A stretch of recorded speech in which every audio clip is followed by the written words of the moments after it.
So yeah, this is continuation from this morning. Somebody says, well, books, I can't see it. Well, I'm telling you where to look. I'm telling you where to look. Just like if you were dealing with some kind of medical issue, I'd say, go over here to Dr. Berg. He's telling the truth. Go over here to Dr. Eckberg. He's telling the truth. Go to this website. They're telling the truth. Go over here and they will explain it very clearly what's going on. And so the same is true with people wanting to see deeper spiritual truth, right? And you say, well, go right over here. Go to the etymology of any word. Unfold it multiple ways. And it will start to reveal itself. Take a word, any word, break it into parts, break it into its cognates, and take each cognate and unfold it, and it will reveal deeper truth. It's right there. It's right in front of you. And the more you break it into pieces, the more clear it becomes, because you can actually do that with shapes too. If you break all the shapes down to their individual, as far as you can, if you take a circle or a letter, let's say you take the letter A and you just start cutting it in half into pieces, right? And then you take the letter B and you cut it into pieces. You're going to see little curly cues. You're going to see a vertical line, a horizontal line, an angle. You're going to see a half circle. The letter R, you break it down, and you're going to see this thing that kind of, like the part that goes up and to the right, you'll see that little piece. So you break everything down to the lowest denominator. And if you break a line down into enough parts, you'll see a dot, right? You'll see a line, a vertical line, a slanted line. You'll see a dot. You'll see a curly Q.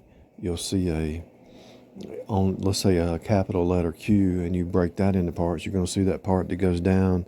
It's like a little curve. Each one of those parts has a deeper meaning. And if you look at the Hebrew language, you can see those little lines and dashes and dots and curly Qs and those little parts that come, the tail on the Q. The letter Q has the little tail. All those parts have a name, have a meaning, and they have a deeper meaning. And just like a programming language, so if you wanted to learn Pascal, C++, C#, Fortran, PHP, whatever language you want to learn, you got to learn the basics. And so if you go down to the basics, you go down to the root, you start to see the deeper truth. And so what happens is, as you unfold words, as you unfold cognates, as you unfold phonics, as you unfold anything really, because everything is derived from the source. The word etymology means from source, right? Back to source. You're tracing it back to source. Let's say there's a little river or a little lake or something, or a pond that's filling up, and you go and find out where the water's coming in, and then you walk up that river. You say, well, where's this water coming from? And so you follow the river. You might have to go to the next city, and you just keep walking. It might go to the next city. It might go to the next state. You just keep walking, and you finally go to the source. And you say, oh, so this little pond in this city, and this pond in this city, and this pond over in this city, it came from a lake over here in this other state. And you say, oh, they came from the same source. And so now I see how they're all connected and they're all related. And so all words unfold from the Logos. God controls the languages. He split all the languages up, and that you read that in the book of Genesis. God came down and said, let us split up the languages. So God split the languages up. But you see how when the languages were together, they wanted to build a Tower of Babel, right? Why would they be able to do that? Because they came together as one, the whole world. what's really happening is the deep esoteric people from the dark side, they realize they're in a simulation, and they realize they're in a script, a book, a 3D version of a book, and they know it's all scripted. And the only way you're going to get out of the script and have your own free will is to get saved, and then those that are slaves to Jesus are free. Those that are a slave to the devil, they're a slave to the script. Notice the people who can't stop drinking, they can't stop drugging, they can't stop lying, they can't stop cursing, they can't stop whatever habit it is, they can't stop it. They're slave to the habit. Why? They're slaves to the devil. There's a spirit running their script. It's a demonic spirit. And they cannot stop that script. When you are in Jesus, you can break any stronghold in Christ. You can break the script. Because you're outside of time. You're outside of the 3D. You're not your body. When you realize you're not your body, you're higher and you're eternal, and your body's not. Now think about that. Your body's not eternal, but you are. So you're not your body. And so when you come to that realization, the body doesn't control you. You control the body. Yeah, there's a little robotic programs running in your body to keep your heart pumping and stuff like that. And you need that. Otherwise, you would be dead. If you had to keep your heart, your blood pressure, and all that pumping, you wouldn't last 1 minute. There has to be a system in your body that regulates your body.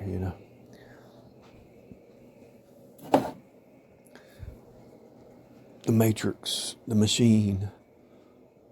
So why would God give you a body that just regulates itself? But you have a free will in your mind. Because He's given you the opportunity to get saved, But most people squander it. And you say, well, I still can't see it.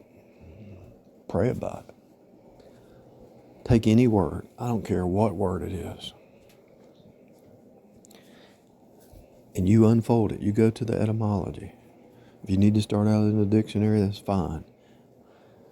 But the word etymology means from source. And if you take and you unfold that word to its source, and then you do another one, and you do another one, and you do another one, and you do 100 words, and you unfold those 100 words back to source, you're going to come to a conclusion. You can do this with 1,000 words. It might take you 5 years, but you will come to the same conclusion. And I'm telling you to try the spirits. Test the spirits. See if I'm telling you a lie. And if you find out I'm wrong, email me and I'll change my perspective if I'm wrong. Unfold any word. Take 1,000 words. Take 10,000 words and unfold them. And you'll come back to 4 root words. Cut, turn, union, and flow. And if you take those 4 root words, cut, turn, union, and flow, and you break those words into parts, what do you get? The first one you get is CU, which sounds like Q. And then the letter T. C is agape.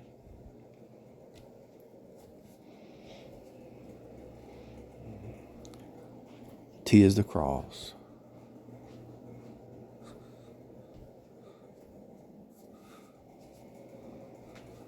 CU sounds like Q, right? Cut.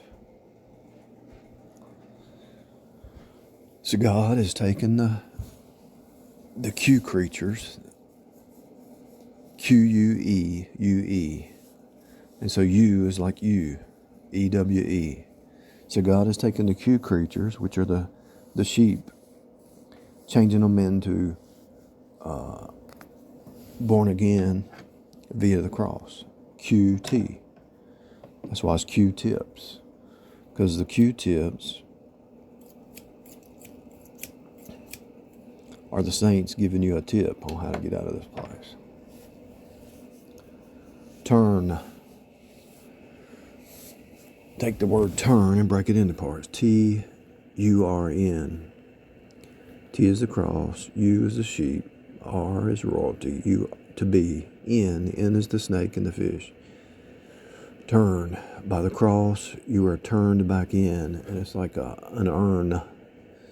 They take and burn a body and put it in an urn.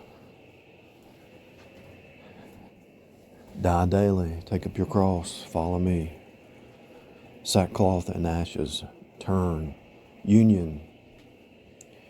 Okay, so the word union. U-N-I-O-N. You are in ion. Ion is the walk, the power walk, walking in the Spirit. So when you get in union, you in ion, you in walk, you in power, U-N-I-O-N, breaking the word into parts. You get the sheep going through the fish, the snake and the fish, the letter N, which Jesus became sin for us. He became the snake on the cross to fish you up, the 153 fish. Ion is the power, and it's also the walk, to go. To be in union gives you the power to walk, to go about your business. Cut, turn, union, and flow. So flow,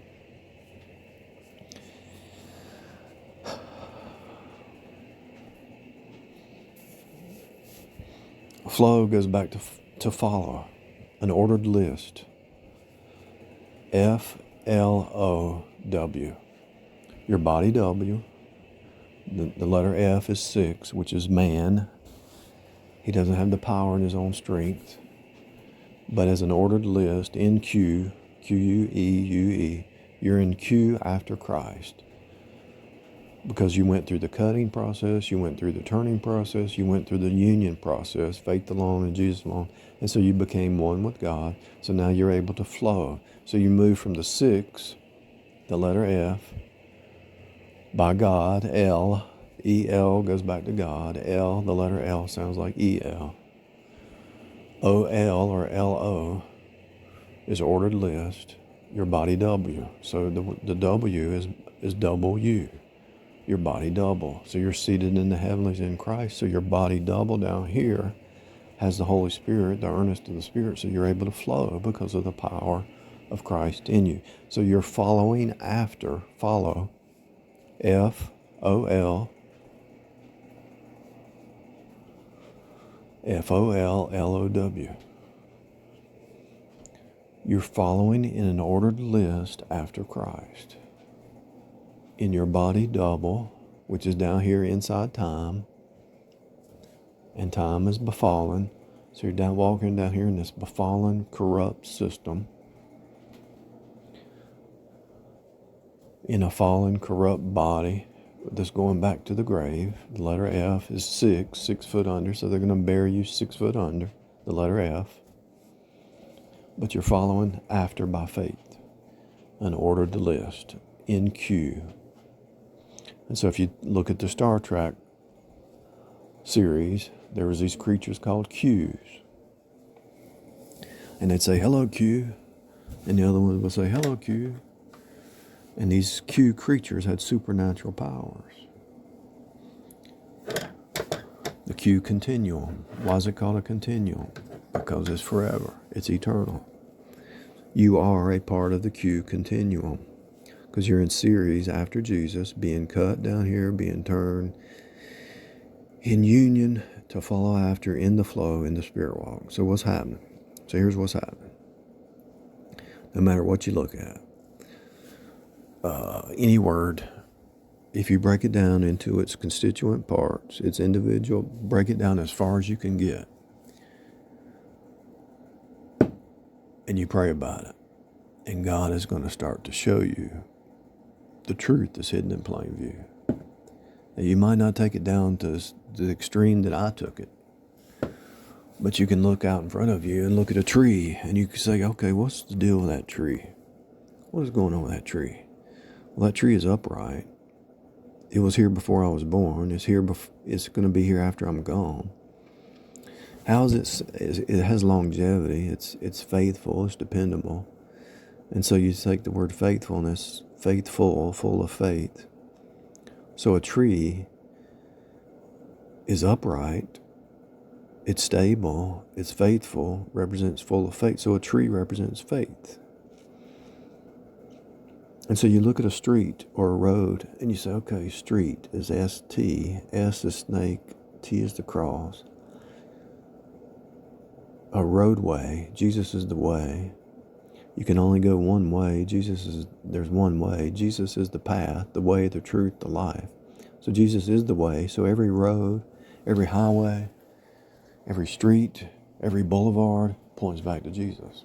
And so you just look at the objects in front of you and you take a holographic perspective and you figure out what the object lesson is. And every object has an object lesson. Every bottled water has a cap. Every jar has a lid or a cap. There's always a head and there's always a body. Look at any container in your house. It's got the head, it's got the body. And inside the container, some contents. Inside every container is a content. Now, if you take the word content and unfold it, you're going to, content creators. So in every jar, every bottle, every vessel that you have in your house, even a bag, it has content.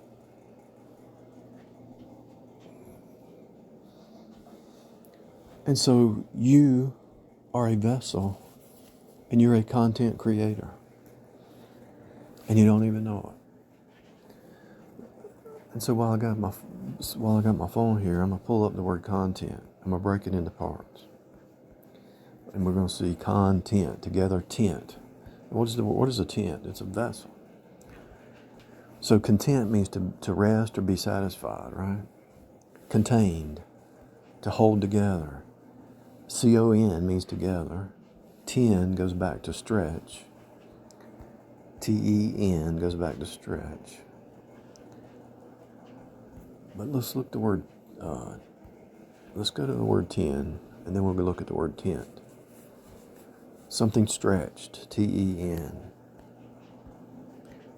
So the tendons in your body are stretched, right? You can stretch your tendons out. If you stretch them too far, it hurts, That's why it's called a tendon, because it stretches. It's a string, it's a sound, it's a pitch.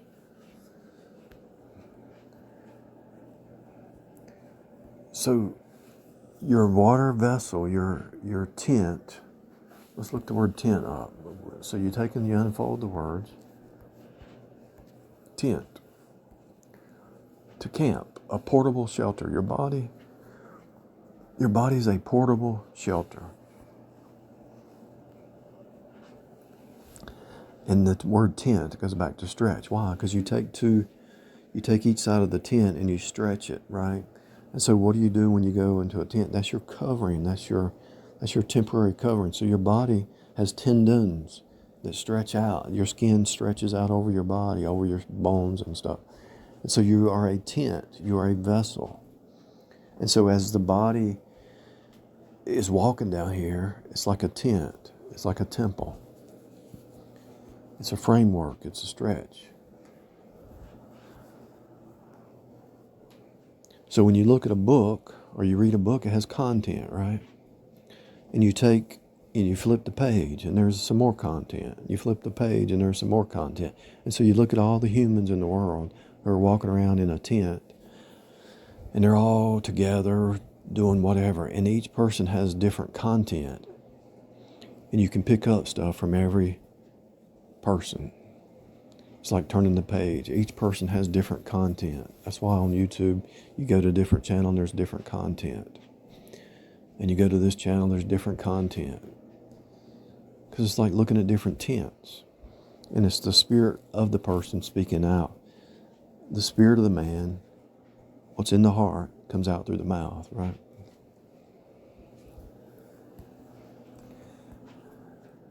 And as I was scrolling down, it says CNC machining. So the CNC turning machine is what you're in. The machine or the matrix is turning out copies, but it has to cut you. It has to turn you to bring you back into union. Once you're in union with Christ, once you're in union with Jesus by faith, then you can flow. Then you can be in the spirit walk.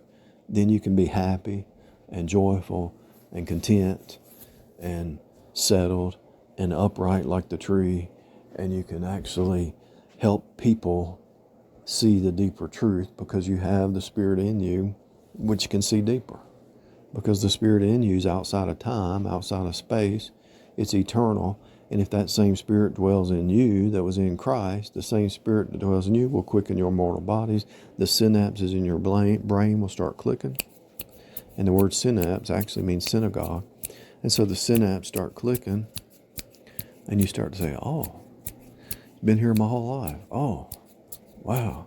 It's a revelation to me, but it's always been here.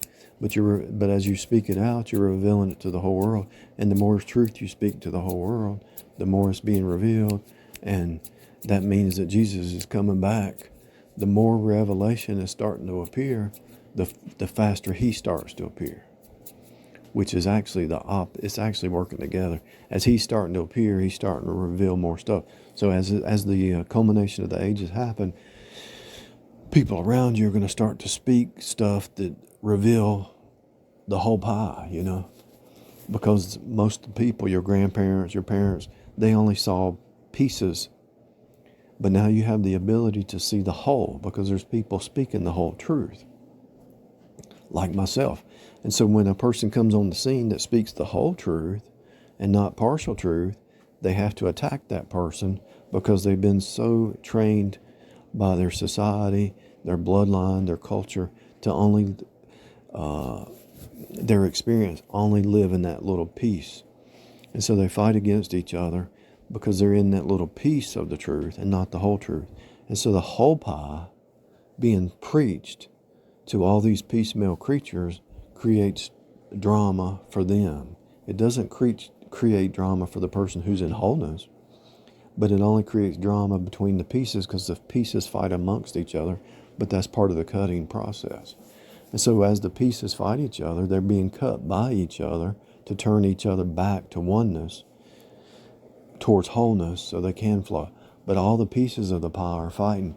Oh, I'm Baptist, I'm Methodist, I'm Pentecostal, I'm this cult, I'm this ism, I'm Republican, I'm Democrat, I'm this race, I'm this color. Oh, it's this color. We're the chosen ones. It's this color. It's just piecemeal knowledge, which creates arguments and fighting. But that's part of the process, because as you're in the piece of the pie, not the whole pie, you're being cut and turned. That's why you're not happy. The person you're attacking, they're happy. If you are a piecemeal person attacking a person who's speaking whole truth, the person you're attacking is in peace. They have their identity complete. But you are the one that's not happy because you're attacking the person who's whole because you're in the peace. You don't see the whole. Do you understand what I'm saying? If you were attacking a person who has holistic, holographic, complete understanding, who's done the work, who's done the meditation, who's done the study, who's done the research, who's knocked, asked, begged, struggled, who's went through the cutting, who went through the turning. And we're all still going through it, don't get me wrong. But who really just scraped and clawed and tried to, and kept saying, Lord, what am I missing? What am I missing? And then God starts to reveal it, and it might take 30 years. But the whole truth is right in front of us. In the shapes, the symbols, the colors, the phonics, the etymology, the words, the letters, the symbols, the math, the science, the anything that man tries to create, even though he might be a psychologist trying to get the truth through that little piece of the pie, the psychology path that he or she took. There are some truth in psychology. Just like when you start learning about narcissists, you realize that, wait a minute, all narcissists act the same, so there must be a spirit behind a narcissist. Oh, it's a demonic spirit. Oh, the narcissistic system. Oh, it's a devil's. Oh, I got it. It's the flesh mind. Oh, it makes sense now. You put all the puzzle pieces together, and all the archetypes start to take you outside of time and space. And as you look at reality outside of time and space, you can see the whole pie. Because as long as you're in the time cycle mindset, you're still in a piecemeal mindset. When you step out of it and look at it from the outside in, you can see the whole pie. But most people are stuck inside time, inside space, inside their little experiment, or their little experience, or in their little piece of the pie. Imagine these little miniature people walking around on a pizza, and you cut the pizza into parts, and these little miniature people, and they protect, and the parts are separated by this big valley, right? Because the knife cut the parts, right? So this is my piece of the pie. We have the truth, and they're shouting over that little crevice there that they cut the pizza. These little people, no, we have the truth. And you look over here to the other side of the pizza, and this guy over here's got a piece of the pie, and he's saying, we have the truth. We have the truth. And we know the whole truth's in Jesus, but all these people who are saying, I have the truth, you're crazy. Your piece of the pie isn't the whole pie. Well, your piece of the pie is not the whole pie either. And if they both just reach down, grab the pizza that's underneath their feet, and they taste it, it tastes just like the guy who's across the little chasm. And the guys, they're yelling across that little, where the knife cut the pizza, right? These little miniature people. And so this guy, he says, grab the dirt under your feet. So the guy grabs the dirt, which is the pizza. He says, put it in your mouth, taste it. What's yours taste like? Tastes like pizza. And he says, reach it, throw it over and let me taste it. He says, well, your dirt tastes like my dirt. And he says, throw your dirt over. Your dirt tastes like my dirt. And so they're all standing on the whole pie, but they only see piecemeal knowledge because they're stuck. They're little miniature people with little miniature brains and miniature views. And they think they have the whole pie, and they're actually just standing on a piece of the pie. The whole pie is underneath them, but they don't see it because they only worship the piece instead of the whole. They only focus on the piece instead of the whole. It's really easy once you see it. And then you start, then you don't fight, you don't argue, you don't need to fight and argue anymore because you stepped into the whole truth, And when one of these little piecemeal people start to scream at you and say, you're crazy, what are you talking about? They don't really understand you because it's like you're speaking on another level, It's kind of like you go to college and you take your first calculus class, but the guy goes into the wrong room. He goes into calculus 3 instead of calculus 1. And so he's sitting there in the chair, and he raises his hand. He said, what are y'all talking about? Do y'all really understand? What? I don't even know what's going on in here. And the teacher says, where's your paperwork? He hands him the paperwork. He says, you're in the wrong classroom. You're supposed to be in calculus 1. You went into the wrong class. This is calculus 3. So there's no way you can understand calculus 3 if you haven't even finished calculus 1. And most people are still in calculus 1 class. Let's call it algebra 1 instead of algebra 3. Most people are still in algebra 1 class. They haven't even entered into the classroom yet. And because the cares of this life kind of quench out the truth. And so if you're still in algebra 1, you can't understand algebra 3 or algebra 4. There's no way. You went into the wrong classroom. The cares of this life have blinded you. And no wonder you can't hear somebody who's in algebra 3 because you haven't even started algebra 1 yet. But you're calling the people algebra 3 crazy because you walk in the room and they're saying stuff that you don't even understand. What's he talking about? Flesh versus spirit. What's he talking about? Wile E. Coyote versus Rotor. What's he talking about? The energy of the flesh. What's he talking about walking in the Spirit? What's he talking about archetypes? What's he talking about overarching patterns? What's he talking about oneness or seated in the heavenlies? What's he talking about the rapture of the church? What's he talking about millennium? What is he talking about? Because you haven't started even on the journey yet. How can you understand if you haven't started the journey? How can you understand somebody who's been on the journey for 30 years? It's impossible. It's impossible. Imposible in Spanish, right? So it's impossible for you to understand and comprehend because you haven't even you haven't even started yet. So you have to attack.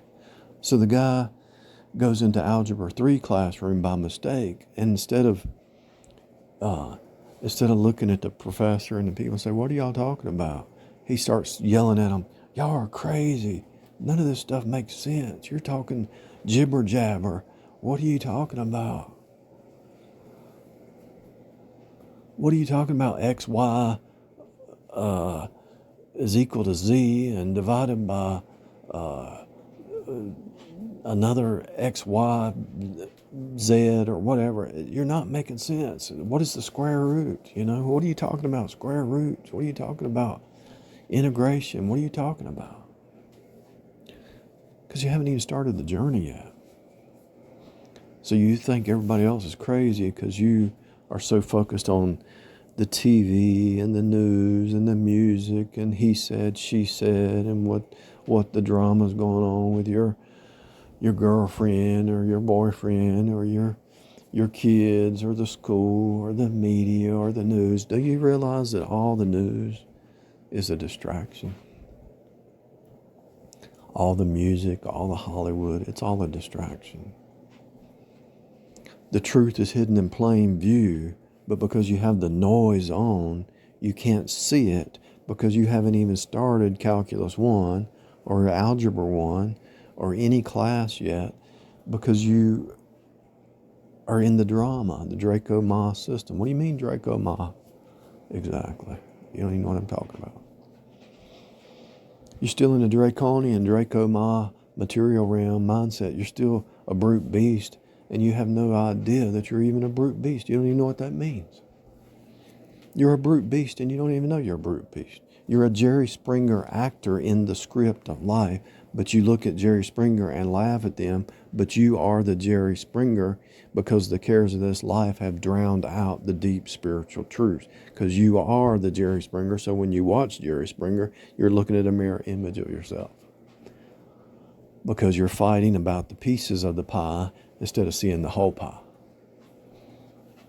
Hello? Can somebody hear me? Can anybody hear me? Let's see. Let me knock. Anybody awake? Anybody out there awake? Have you even started Algebra 1? Have you started Calculus 1? Have you stepped into advanced math yet? Have you stepped into advanced spirituality? Have you stepped into advanced truth, advanced knowledge, advanced wisdom? Are you still on the earth plane, focused on the cares of this life and the cycle of time just repeating over and over and over? This happened last week. How come you can't remember that happened last week? It happened last month. It happened last year. Every year you go to the football game, the Super Bowl. Well, wait a minute. Last year, didn't we have a Super Bowl last year? And didn't each team wear a red and a blue outfit? The red team versus the blue team, and the year before that, and the year before that, and the year before. Oh, and I go over here to the basketball game, and they got red versus blue. And I go to here and watch a hockey game, and they got red and blue. Wait a minute. I watch a soccer team, and they got red and blue. And I watched the political game, and they got red and blue. I watched the Coca-Cola and the Pepsi game competition. They got red and blue. Coke is red, Pepsi is blue. Wait a minute. That happens in your face every day, but you don't see the red versus the blue because you haven't even started Calculus 1 or even Algebra 1 yet. It's hidden in plain view because you're blinded by the cares of this life. And you don't even know that you have a piecemeal brute beast mindset and you attack the people who are whole and complete and set apart because you're not. Come on now. It's time to wake up. It's time to wake up.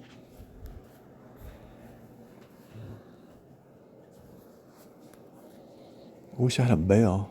Let's see if I can. Hey Google, can you play a bell sound? This is an agogo.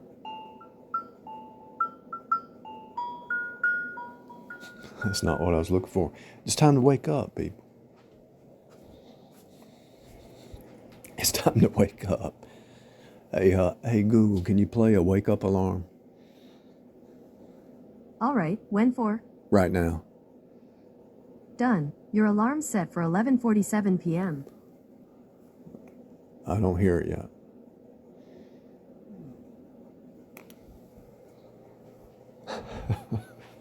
Wake up time. It's wake up time. It's wake up time. You've been asleep, Neo. And we want to change your name to from Neo, Neo, to One, the one.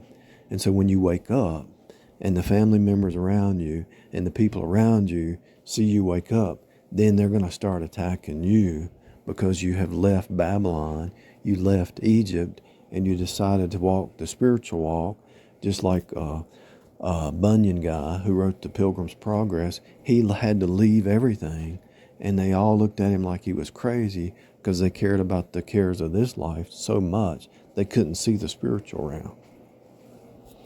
There's another world hidden in plain view, Neo, but you can't see it because you've been blinded by the brute beast flesh mind.